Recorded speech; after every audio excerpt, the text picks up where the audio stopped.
this evening. But before we do that, I have an announcement to make and also some thanks. First of all, we want, on behalf of the Muslim Student Association, we want to thank the funding and generosity of Oklahoma State University, specifically two branches. One is the Graduate and Professional Student Government Association, and the other is the Student Government Association, just the Student Government Association. They provided funding for this event and also for the dinner that we'll have afterward. I'll mention that in just a moment. In addition to their support, we'd like to thank the Islamic Society of Stillwater, both its board and its members, for their continued support of the Muslim Student Association here at Oklahoma State University, as well as CAIR, which is the Council on American Islamic Relations. Specifically this evening, we would like to thank Adam Soltani for graciously agreeing to speak with us this evening. And I would also like to say thank you to our MSA members, board members who are positioned throughout the room. I watched and witnessed them give so graciously hours and hours of their time, months in advance for this event. So we would like to thank them as well. After this talk, you're invited. I have a PhD in English. Strange words come out of my mouth all the time. You are invited to a Mediterranean dinner at the Islamic Society of Stillwater. That's located on, let me get the address right, 616 North Washington Street. If you don't know where that is, you can see me, you can see some of our attendants, or you can look at this map. You are all welcome. We would love to have you. Please come and eat with us. And of course, frankly, that's probably the most important part of the evening, right? Food. In seriousness, though, I want to introduce Adam Soltani. Hailing from Kansas originally, he received his master's degree from the University of Oklahoma. We're not going to hold that against you this evening. My mom has a PhD from here, so. Oh, all right, so it's totally fine. And he works as the executive director of CAIR, which is the Council for American Islamic Relations. He has also been awarded a number of prestigious awards, such as the 2014 Oklahoma Human Rights Awards presented by the Oklahoma Universal Human Rights Alliance, the 2015 Interfaith Leadership Award, and that was presented by the Oklahoma Conference of Churches, and also in 2015, the Civil Libertarian of the Year awarded, presented by the American Civil Liberties Union of Oklahoma. We are quite lucky to have him this evening. He is going to be discussing the history of American Muslims. So please give us a warm welcome. Thank you for this. As was mentioned, my name is Adam Soltani, and I am the Executive Director of the Council on American Islamic Relations Oklahoma chapter. I don't want to take up a lot of time talking about CAIR, but do we have a volunteer from the MSA board that can hand these out for me? I'm not on the board, but I'll do it. That works too. If you're interested to know more about our organization, these brochures will give you all you need to know. I also have cards here, so if you're interested in getting in touch with me or any of the resources that we can offer, please let us know. As an organization, we not only are a civil rights advocacy group, which is what we were founded as in 2006, we not only do government affairs outreach and look to protect the rights of the Muslim community in Oklahoma, but we also want to be the bridge for people, the broader community in Oklahoma, to better understand and know and be in touch with the Muslim community. So feel free to get in touch with me if that is something that I can help you with. Now, my objective tonight is to tell you in about 30 minutes the history of Islam in America. And I believe the title was called The True History of American Muslims. Because nowadays, you will hear all kinds of things on the news. You hear all kinds of things from politicians. You'll hear all kinds of things from even some religious leaders that think they know what Islam is all about, that think they know what Muslims are all about in America. But the history of Islam in America goes way back, and we're going to take you through that journey. Can we lower the lights? Can you guys see this? I think it'd be better if we lower. You don't have to see me. I'm not that good looking anyway. I want you to see the slides.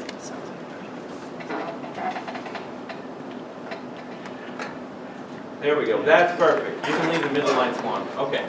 So the true history of Islam in America. The story of Islam in America did not start with 9/11, as some people like to assume. As you can see, this gentleman holding a sign, "All I learned about Islam, I learned on 9/11." The story of Islam in America did not begin with the Iranian Revolution, which many academics and researchers point to as the first time that Americans as a whole were introduced to Islam and Muslims on a large scale. A lot of that had to do with the advent of 24/7 news cycle, and the fact that by the late 1970s, early 1980s, most Americans did have televisions in their homes. Before then, there was no mechanism by which Americans as a whole on a large scale could be exposed to Islam in any way, shape, or form. And the story of Islam in America did not begin with Malcolm X or Muhammad Ali. Rather, the story of Islam in America begins before America was America. Dating back to 1734, when the biography of an African slave sold in Maryland in 1730 by the name of Jab ben Suleiman, who's here on the screen, was published in London. Solomon was a Muslim, and he was attracted the attention of his owner because he could speak and read Arabic. So as you can see, the history of Islam in America can go as far back as the early 1730s, before we were even a country. Another story of a renowned African Muslim slave is that of Abdurrahman Suri, whose life was chronicled 10 years ago in the PBS documentary Prince Among Slaves. You can find it on Google, you can look on Amazon, they even have books by the same name. Suri was sold to slave traders in the United States in 1788, and his master, Thomas Foster, even discovered he had a noble lineage and began to refer to him as Prince, even while he was enslaved. After 40 years of enslavement, the Prince among slaves, Abdurrahman Suri, finally regained his freedom after he was pardoned by President John Quincy Adams at the request of the Sultan of Morocco. Historians estimate, here's the picture of that documentary. You can find it on DVD, YouTube, and as I mentioned, there is also a book if you are interested. Historians estimate, and here's a very interesting figure, that between 10 and 20% of the slaves who came from West Africa were Muslim. But what does that mean as far as numbers go? That means that the total number of slaves being 12.5 million that were brought from Africa to the New World, if we take that percentage, it's 1.25 to 2.5 million were Muslims. That is a large number of Muslims that were brought as slaves to America. Muslims had such an influence at that time on the foundation of our country that our third president, Thomas Jefferson, began learning Arabic in the 1770s after he purchased a translation of the Quran, which is the holy scripture of Muslims, in 1765.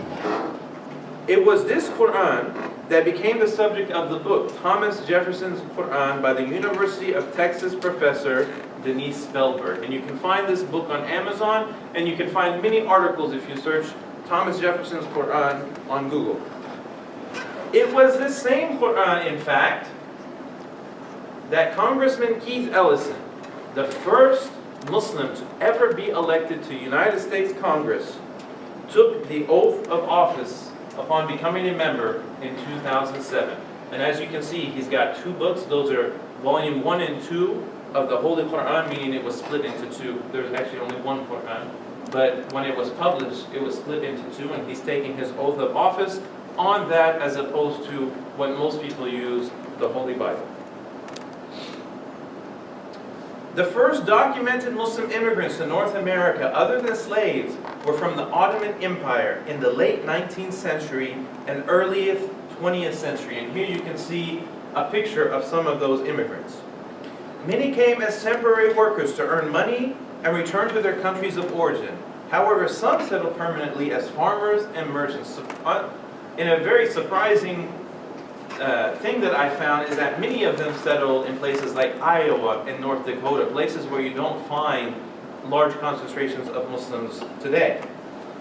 The Syrian families from what is today Lebanon, Jordan, and Syria were often single men attracted by economic opportunities in America. Many worked as peddlers, especially in the Midwest. Gradually, Muslims began settling in industrial areas such as Fall River, Massachusetts, Chicago, Illinois, Toledo, Ohio, and Dearborn, Michigan, which currently is home to the largest concentration of Arabs in the entire United States. As early as 1901, many South Asian Muslim immigrants started coming to the United States from what is today India and Pakistan. They traveled by ship from India, entered to the port of Vancouver, Canada, and migrated south to California for better farming opportunities. Bosnian Muslims entered through eastern ports, migrated to Chicago beginning in 1906. By the 1920s, American Muslims were widely diverse and dispersed throughout the United States, with South Asians, Albanians, Turks, Bosnians, as well as people from Syria and Lebanon scattered in small communities throughout the country. Many early Muslim communities did not have enough funds or people to establish a mosque. They met in private homes, renting out halls for holidays, and founded social organizations were intended to preserve both their ethnic and religious heritage. There was no Islamic Society of Stillwater in the early 1900s. There was no Muslim Student Association. But these things were starting to take shape in different forms. The first documented communal prayer of Muslims in America took place right here in Ross, North Dakota in 1900, which is now a very, very small structure. But this is the first documented communal prayer of Muslims in America, Ross, North Dakota. America's first mosques were founded shortly thereafter. Here's a picture of one of the early mosques, the Mother Mosque of America, founded in Cedar Rapids, Iowa in 1934. Many other mosques were founded, including Maine in 1915, Connecticut in 1919, New York in 1929, and New York in 1928 and North Dakota in 1929. That means that mosques in America have existed for more than a century. Which is why it baffles me, and it baffles many other Muslims in America, when we want to build a mosque or expand a mosque, and we're met with protests. And this has happened countless times. If you've not seen it, there has been a particularly famous protest against building of mosques in places like Texas and Tennessee. And in fact, in Edmond, not far down the road, the Islamic Society of Edmond in 2012 filed with the city council to expand their mosque. Not build a mosque, but expand a mosque that was founded in 1992 because they had outgrown that space in 20 years' time. Guess what? I went to all those city council meetings, and at every single one there were protesters. People saying, we don't want this mosque here because we don't want terrorists, and we don't want jihadis, and we don't want these kinds of things. Of course, they're wrong in their assumption and their judgment of the Muslim community, but the idea of the anti-mosque movement is very strange because mosques have been around for more than 100 years in America.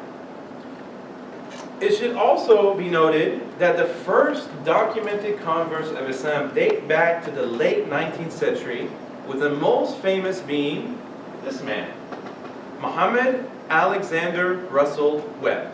He was a white man that converted to Islam in 1888. Webb converted while serving as a U.S. ambassador to the Philippines. Once returning to the United States, he returned to his journalistic roots and published a journal, the first ever documented Muslim publication in America, called The Muslim World. It ran for 7 months. He also published a book entitled Islam in America from a publishing company he established in New York and spoke to more than 5,000 attendees about Islam at the First World Parliament of Religions in 1893 in Chicago. You can find his writings on Amazon. I have the book myself, and they are actually quite interesting to read because they do stand the test of time. He died in 1916, and Muhammad Alexander Russell Webb is buried in Lyndhurst, New Jersey. He will forever be known in history as the first documented American convert to Islam that used his skills and resources to spread a greater influence of Islam and help people better understand the Muslim world. One of the earliest and largest American Muslim movements began with African Americans in the creation of the Nation of Islam. And I know what some of you are thinking. It's not a religious movement. We'll get to that. But it is a uniquely American Muslim movement. The Nation of Islam was born out of a desire to improve the lives of black people in America that were facing mass amounts of discrimination and rights violations, as we're well aware of from the Civil Rights Movement. We must remember that it was not long ago in American history when black people in our very own country were treated as less than human. That's why I find it particularly troubling when white people such as Frank Gaffney, Pamela Geller, and others continually level attacks against Islam for being uncivilized, which, of course, it is not. They have surely forgotten their own history in which their forefathers and their ancestors treated their own brothers and sisters in their own country differently only because of the color of their skin. In Detroit, in the 1930s, a man by the name of Wallace Fard Muhammad, who you see here on the screen, began preaching a message that resonated with some African Americans. They were good, that black people are good and white people are evil. This was his message. Fard told people that Christianity was a religion of the white slave master imposed on the African slave, and that the true religion of black people was Islam. And that he was a messenger sent from God, from Allah, to bring these truths to the lost found Nation of Islam in America, which eventually became shortened to the Nation of Islam. Obviously, his message that he was a prophet from God would not resonate well with Muslims who actually practice the faith, but because he was preaching to people who did not know better at that time, he was able to have influence. Fard founded the Nation of Islam Temple, the first one in Detroit in 1931, and made a convert out of a man named Elijah Poole, who later changed his name to Elijah Muhammad. A lot of times when you think of the Nation of Islam, this is one person that immediately comes to mind. He established the second Nation of Islam Temple in Chicago to spread the movement. In 1934, when Wallace Fard Muhammad disappeared, Elijah Muhammad began preaching that Fard was God, who had appeared in the flesh, and that he, Elijah Muhammad, is now the messenger of God. Obviously, from a theological standpoint, you can see how this is problematic. On the surface, it sounded Islamic. But everything that Elijah Muhammad would begin to preach was now against the very tenets of what Islam actually is. Some of the ideology of the Nation of Islam was good, telling African Americans to love themselves and take control of their own lives and economic affairs. Other parts were very negative and completely opposite to everything that Islam teaches, such as white people literally being the devil or devilish creations of an evil scientist exiled by the wise black leaders of original humanity. That would never jive well with what Islamic theology really teaches. In 1948, while in prison, a young man named Malcolm Little joined the Nation of Islam. He would later adopt the initial X, as we're all familiar with, as his surname, in rejection of his slave name. He would go on,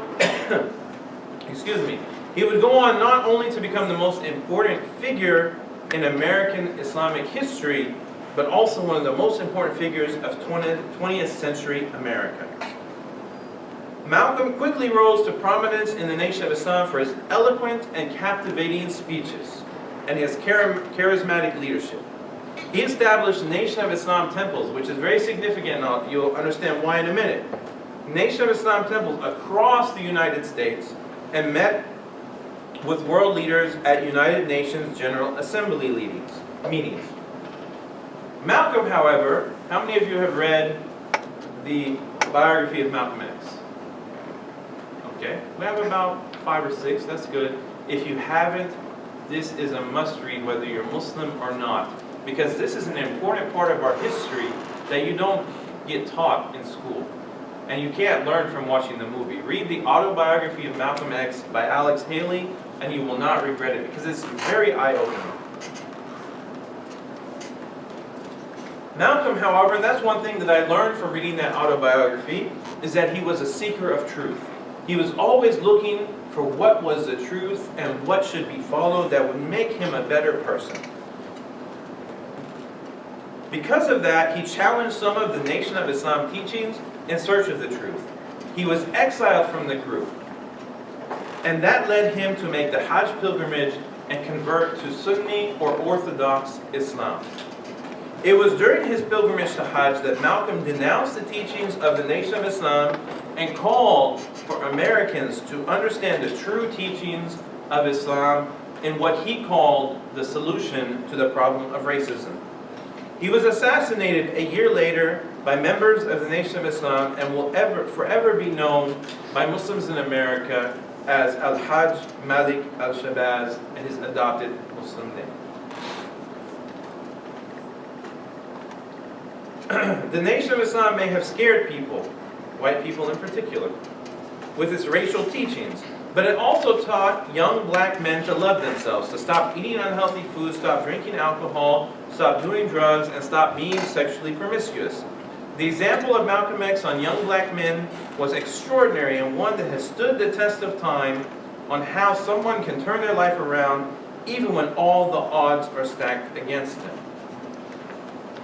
A decade after the death of Elijah Muhammad, who was the leader of the Nation of Islam, in 1975, his son, Wallace Dean Muhammad, who changed his name to Warith Dean Muhammad, it's pictured here, took over the Nation of Islam.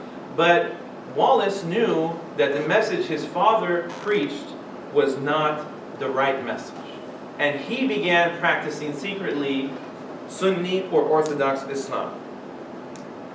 He brought hundreds of thousands of members of the Nation of Islam into the actual practice of Islam, changing his name, and would become known as Imam W.D. Muhammad, one of the most important American Muslim leaders of the 20th century.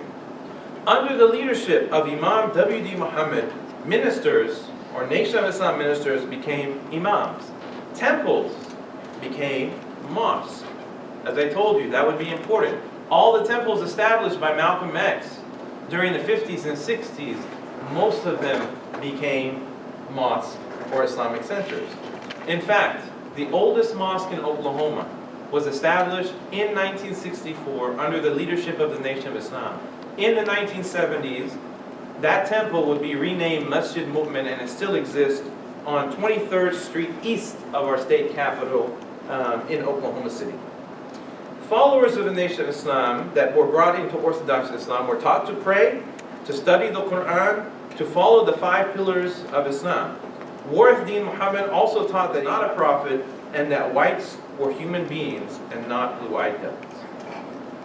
Imam W.D. Muhammad set the foundation for Islam in America that we stand upon today.